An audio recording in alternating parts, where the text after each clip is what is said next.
Good day, everyone. My name is Sarah, and today I want to talk about something that many of us have felt at some point in our lives: math anxiety. Math anxiety is that nervous, uneasy feeling when you're faced with numbers, equations, or word problems. It's more than just not liking math, it's the fear that makes your mind go blank during a test, or the panic that makes you avoid math altogether. Let's be honest.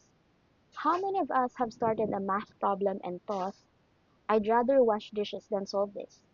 That's math anxiety in action.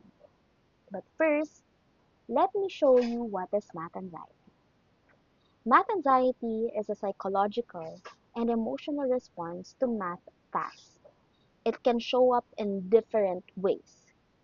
Number one, physical symptoms: sweaty palms, racing heartbeat, or even headaches.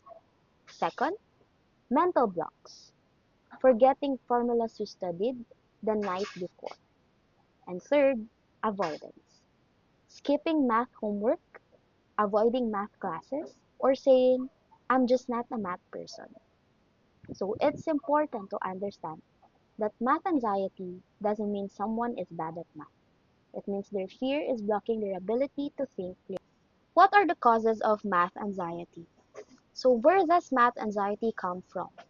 There are several causes. First, negative experiences. Maybe you got scolded for a wrong answer or laughed at by your classmates. Those moments stick and they create fear. Second, teaching approaches. Time drills, memorization without context, or too much focus on speed can make math feel like a competition rather than learning. And third, societal beliefs. We often hear people say, I'm not a math person.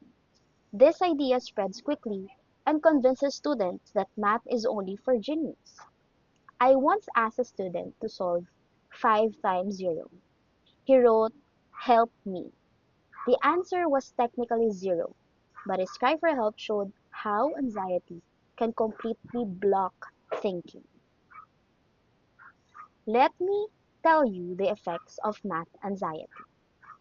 Math anxiety doesn't just affect grades, it can impact everyday life. At restaurants, when it's time to split the bill, math anxious people suddenly become very busy checking their phones.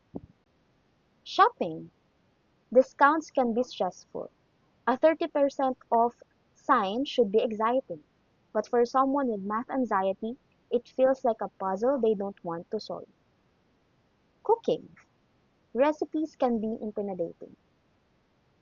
Add 3/4 cup of sugar, panic sets in.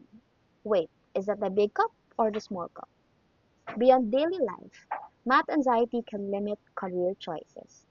Students may avoid fields like science, engineering, or finance simply because they fear math.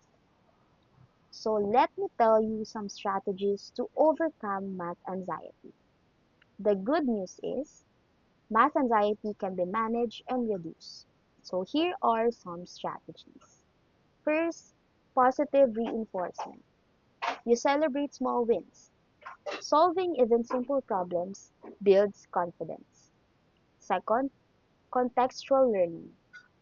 Connect math to real life. Show how percentage apply to shopping or how fractions apply to cooking. Third, collaborative activities. Group work reduce pressure. Students can support each other and learn together. And fourth, mindset shift. Remind learners that math is not about talent, it's about practice. Even Einstein had to learn multiplication table once upon a time.